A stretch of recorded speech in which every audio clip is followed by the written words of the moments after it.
दिनों के बाद 1 मिनट की कहानी में फिर से रूबरू हुआ हूँ। कहानी बहुत छोटी है। एक व्यक्ति तरह-तरह के अभिनय और प्रोपेगेंडा करके सबके सामने हाथ पसार के भीख माँगा करता था। उसकी इस हरकत को एक शख्स देखता रहता था। उसने एक दिन उसे बुलाया कि तुम भीख क्यों माँगते हो? तुम्हारे पास तो सब कुछ है। उसने आदतन फिर उससे ये कह के भीख माँगी कि उसे बहुत मुसीबत में है। उसकी माँ अभी भी, यहाँ तक कि 6 महीने का बच्चा भी बीमार है। उस शख्स ने कहा, ठीक है, मैं तुम्हें भीख देने को तैयार हूँ, बोलो क्या चाहिए? उसने कहा, मुझे 1000 रुपए चाहिए। शख्स ने उस भिखारी से कहा, एक शर्त पर मैं तुम्हें 1000 नहीं 5 लाख दूंगा। ये देखकर वो शख्स, उसकी विलासाएं, जो कि भिखारी था, उसने कभी मेहनत से कुछ कमाया नहीं था, तो वो अंदर ही अंदर कुटिल मुस्कान आई। उसे लगा ये आदमी बुद्धू है। उसने कहा, तो मुझे कुछ करना है? उसने कहा, मैं तुमसे एक ही चीज़ मांगना चाहता हूँ। भिखारी ने सोचा, मेरे पास तो कुछ है ही नहीं, हाँ कह देता हूँ, लेकिन वो चीज़ मेरे पास होगी। उसने उस सेठ से पूछा, हाँ वो चीज़ तुम्हारे पास है? फिर उसने अंदर ही अंदर अपना दिमाग चलाया। उसने कहा, मेरे पास तो कुछ है ही नहीं।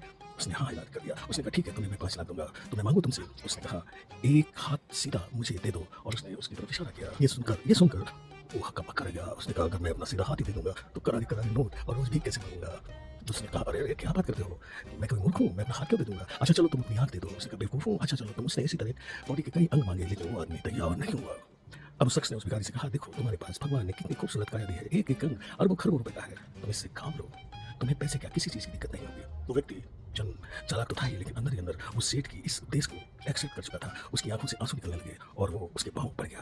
तो देखा आपने, हम सभी को ईश्वर ने एक देह, एक काया, एक ब्लड और सब कुछ दिया है। इसका उपयोग करना चाहिए, अपनी सामर्थ्य को दिखाना चाहिए, मेहनत से कमाना चाहिए, मेहनत से शिक्षा पानी चाहिए। आज इतना ही। अगली 1 मिनट की कहानी में चल रहूँगा।